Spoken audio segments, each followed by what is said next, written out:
আউযু বিল্লাহি মিনাশ শাইতানির রাজিম। বিসমিল্লাহির রহমানির রহিম।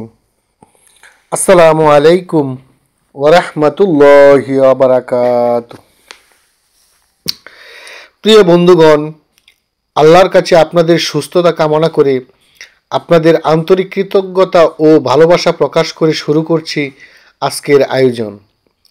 আজকে আপনাদের জন্য যা থাকছে: ভূমিকম্প কেন হয়, বৈজ্ঞানিক গবেষণা এ বিষয়ে কোরআন হাদিস কি বলে, কোরআন হাদিস ও ইমামদের থেকে দলিল পরিবেশনা করছি আমি আসাদুল্লাহ ফকির। প্রিয় বন্ধুগণ, প্রথমেই বলে রাখি, মহান আল্লাহ পাক রাব্বুল আলামিন সৃষ্টি জগতে অনেক নিদর্শন, অনেক কুদরত, অনেক মহিমা, অনেক মুজেজা রেখেছেন। মুজেজাগুলো আসছে নবী এবং আম্বিয়াদের মাধ্যমে। বিভিন্ন কুদরত ও কেরামত অলি আউলিয়াদের দ্বারা প্রকাশ করা হয়েছে। কিন্তু মহান আল্লাহ পাক রাব্বুল আলামিন যখন দুনিয়াতে মানুষ বেশি পাপ কার্য সম্পাদন করে, তখনই আল্লাহ পাক আসমান থেকে বালা মুসিবত অবতীর্ণ করেন এবং জমিন থেকেও বালা মুসিবত শুরু হয়। তেমনি বালা মুসিবতের একটি কারণ হলো ভূমিকম্প। তো আজকের প্রতিবেদনটি সাজিয়েছি 12টি প্যারায় ভূমিকম্প কেন হয়, বৈজ্ঞানিক গবেষণা, কোরআন ও হাদিসের আলোকে। প্রথম প্যারায় থাকছে ভূমিকা। ভূমিকম্প মানব জীবনের সবচেয়ে ভয়াবহ প্রাকৃতিক দুর্যোগগুলোর একটি। পৃথিবীর গভীরে হঠাৎ শক্তি সঞ্চালিত হলে ভূমি কেঁপে ওঠে। বিজ্ঞান এটাকে বলে সিসমিক অ্যাক্টিভিটি। কিন্তু কুরআন ও হাদিস দেখায় এই ঘটনায় আল্লাহর গভীর হিকমত লুকিয়ে আছে। শুধু প্রাকৃতিক নয়, এটি মানুষকে সতর্ক করার জন্য একটি ঐশী বার্তাও। দ্বিতীয়ত, বৈজ্ঞানিক ভিত্তি। প্লেট টেকটনিক্স তত্ত্ব। পৃথিবীর ভূপৃষ্ঠ 7টি বড় বড় টেকটনিক প্লেট ও অসংখ্য ছোট প্লেটে বিভক্ত। এই প্লেটগুলো পরস্পর ধাক্কা লাগে, সরে যায় বা চাপ সৃষ্টি করে। এ চাপ জমে বিস্ফোরণের মতো মুক্ত হলে সৃষ্টি হয় ভূমিকম্প। এই শক্তি সিসমোগ্রাফে ধরা পড়ে, আর এই বিজ্ঞানকে পৃথিবীর সব বিশ্ববিদ্যালয় স্বীকৃতি দিয়েছে। তৃতীয় প্যারা, আগ্নেয়গিরির কার্যক্রম। ভূমিকম্পের দ্বিতীয় বড় কারণ হল আগ্নেয়গিরির গভীরে ম্যাগমার অস্থির চলাচল। যখন ম্যাগমা উপরে উঠতে থাকে তখন ভূমিকম্প হয়। এই ভূমিকম্প সাধারণত আগ্নেয় এলাকায় বেশি হয়। চতুর্থ, ভূগর্ভস্থ ফাটল ও ফল্ট লাইন। পৃথিবীর পরতের নিচে লক্ষ লক্ষ কিলোমিটার লম্বা ফাটল আছে, যাকে ফল্ট লাইন বলা হয়। এই ফাটলগুলোতে যখন অতিরিক্ত চাপ জমে তখন ফেটে গিয়ে ভূমিকম্প তৈরি করে। এজন্য জাপান, ইন্দোনেশিয়া, তুরস্ক প্রভৃতি দেশে ভূমিকম্প বেশি হয়। পঞ্চম, মানব সৃষ্টি কারণও রয়েছে। বিজ্ঞানীরা দেখেছেন অত্যাধিক খনন, গভীর ড্রিলিং, ভাদের পানিচাপ, এমনকি পারমাণবিক পরীক্ষা, এসবেও কৃত্রিম ভূমিকম্প হয়। বিশ্বের কয়েকটি দেশে এসব ভূমিকম্প রেকর্ড করা হয়েছে। ষষ্ঠ, কুরআনের আলোকিত দৃষ্টিভঙ্গি।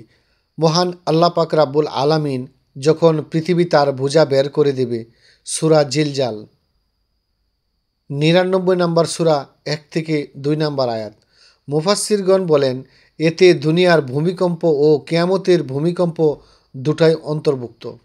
এই আয়াতের ব্যাখ্যায় ইমাম ইবনে কাসির রহমতুল্লাহ আলাই বলেন, ভূমিকম্প আল্লাহর কুদরতের একটি নিদর্শন এবং মানুষের জন্য সতর্কবার্তা, যেন মানুষ এতে সাবধান হয়, নিজের পাপের দিকে তাকিয়ে যেন আল্লাহর কাছে তওবা করে, যেন মহান আল্লাহ এবং আল্লাহর রাসূলের পূর্ণ দ্বীনের উপরে আস্থা রেখে নিজের জীবন পরিচালনা করে। সেজন্যই আল্লাহ পাক রাব্বুল আলামিন যে দেশের মানুষ অত্যাচার বেশি করে সেই দেশেই আল্লাহ ভূমিকম্প দিয়ে আসমানি এবং জমিনি বালা দিয়ে মানুষকে সতর্ক করার আহ্বান করেন। এতে মানুষ যে সতর্ক হয় সে বিপদ থেকে রক্ষা পাবে। আর যে আল্লাহ পাক রাব্বুল আলামিনের মহান এই সতর্কবার্তা অস্বীকার করে সে তাতে নিমজ্জিত হবে এবং দুনিয়াতে সে শাস্তি ভোগ করবে এবং পরকালেও তার জন্য রয়েছে শাস্তি। 7. পাপের কারণে শাস্তির সতর্কতা। নবী করিম সাল্লাল্লাহু আলাইহি সাল্লাম বলেন, যখন কোনো জাতির মাঝে অশ্লীলতা ও পাপ ছড়িয়ে পড়ে তখন তাদের মাঝে ভূমিকম্প এবং অন্য বালা মুসিবত বৃদ্ধি পায়। হাদিস তিরমিজি শরীফের হাদিস 2165। এ হাদিস থেকে জানা যায় ভূমিকম্প শুধু প্রাকৃতিক নয়, নৈতিক আধ্যাত্মিক সতর্ক সংকেত বটে। 8. আল্লাহর রহমতের বার্তাও রয়েছে। কোরআনে আল্লাহ পাক বলেন, আমি নিদর্শন সমূহ পাঠাই যাতে তারা ফিরে আসে। সূরা কাহাফ 46 নম্বর সূরা 27 নম্বর আয়াত। ইমাম কুরতুবী রহমতুল্লাহ আলাই বলেন, ভূমিকম্প আল্লাহর পক্ষ থেকে বান্দাকে তাওবার দিকে ফেরানোর হিকমত। 9. মুমিনের জন্য পরীক্ষার মাধ্যম। ভূমিকম্প কখনো শাস্তি, কখনো পরীক্ষা, কখনো রহমত। রাসূল সাল্লাল্লাহু আলাইহি সাল্লাম বলেন, মুমিনের প্রতি যে কোনো কষ্ট তার গুনাহমোচনের মাধ্যম। বুখারী শরীফের হাদিস 5641। ওলি আউলিয়ারা বলেন, প্রাকৃতিক দুর্যোগে মুমিন ধৈর্য রাখে আর ধৈর্যই ঈমানের অর্ধেক। 10. ইমামদের ব্যাখ্যা। ইমাম ইবনে তাইমিয়া রহমতুল্লাহ আলাই বলেছেন, ভূমিকম্প পৃথিবীর প্রাকৃতিগত নিয়মেও হয়, আবার কখনো আল্লাহর ইশারাতে হয়। দুটিই সত্য। ইমাম গাজ্জালি রহমতুল্লাহ আলাই বলেন, ভূমিকম্প মানুষের আত্মাকে জাগ্রত করে, তাকে মনে করিয়ে দেয় মানুষ দুর্বল, আল্লাহই ক্ষমতাবান। এখানে এই বিষয়ে ইমাম তাইমিয়া বলেছেন যে প্রাকৃতিগত নিয়মেও হয়। এখানে বড় কথা হচ্ছে প্রাকৃতিকগত নিয়ম বা যে কোনো নিয়মই কোনো কিছুই মহান আল্লাহ পাক রাব্বুল আলামিনের হুকুম ছাড়া গঠিত হয় না, সংগঠিত হয় না। আল্লাহর হুকুমেই প্রাকৃতিকভাবেই ভূমিকম্প হয়ে থাকে। 10. সুফি অলিদের দৃষ্টিভঙ্গি। অলিদের বক্তব্য, ভূমিকম্প আল্লাহর কুদরতের ভাষা। বান্দাকে বলা হচ্ছে, দুনিয়া স্থায়ী নয়, প্রস্তুত হও আখিরাতের জন্য। হযরত দাতা গঞ্জ বখশ রহমতুল্লাহ আলাই বলেন, ভূমিকম্প হয় যাতে মানুষের হৃদয়ে আল্লাহর ভয় জাগে। ভয় না জাগলে প্রাণে ঈমান জাগে না। প্রিয় বন্ধুগণা, উপসংহারে থাকছে ভূমিকম্পের কাছে বৈজ্ঞানিক কারণ প্লেট সরে যাওয়া, ফাটল, আগ্নেয়গিরির চাপ। আবার আছে আধ্যাত্মিক হিকমত, মানুষকে স্মরণ করানো, তওবার আহ্বান, ঈমানের পরীক্ষা। মোমেন এসব দেখে ভয় পায় না, বরং আল্লাহর দিকে আরও বেশি ফিরে যায়। ভূমিকম্প আমাদের শেখা যে পৃথিবী কাঁপে, কিন্তু আল্লাহ দয়া স্থির। প্রিয় বন্ধুরা, আজকের এই প্রতিবেদন থেকে আমরা জানতে পারলাম যে প্রাকৃতিক দুর্যোগ যে ভূমিকম্প, সে ভূমিকম্প মহান আল্লাহ পাক রাব্বুল আলামিনের একটি নিদর্শন। সেই নিদর্শন এই কারণেই হয়ে থাকে, এটি কারো কাছে রহমত, কারো কাছে গজবে পরিণত হয়। যদি কেউ এটার ফলে মহান আল্লাহ পাক রাব্বুল আলামিনের দিকে ফিরে আসে, তার জন্য রহমত, অর্থাৎ ভূমিকম্প হেদায়েতের একটি উসিলা হয়ে দাঁড়ায়। আর যদি মানুষ এরকম করতেই থাকে, তখন এই ভূমিকম্প ভূমিধসে মানুষ তার পাপের ফল পৃথিবীতে নিমজ্জিত হয় এবং তাদের জন্য পরকালেও শাস্তি নির্ধারণ করা হয়েছে।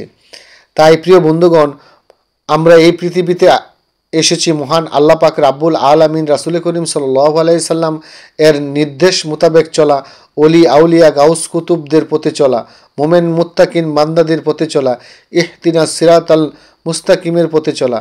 তাই আসুন আমরা তওবা করি, আস্তাগফিরুল্লাহ। সকলে ভালো থাকুন, সুস্থ থাকুন, মহান আল্লাহ পাক রাব্বুল আলামিন সকলকে হেদায়েতের পথে রাখুক। আমিন। আসসালামু আলাইকুম ওয়া রাহমাতুল্লাহি ওয়া বারাকাতুহু।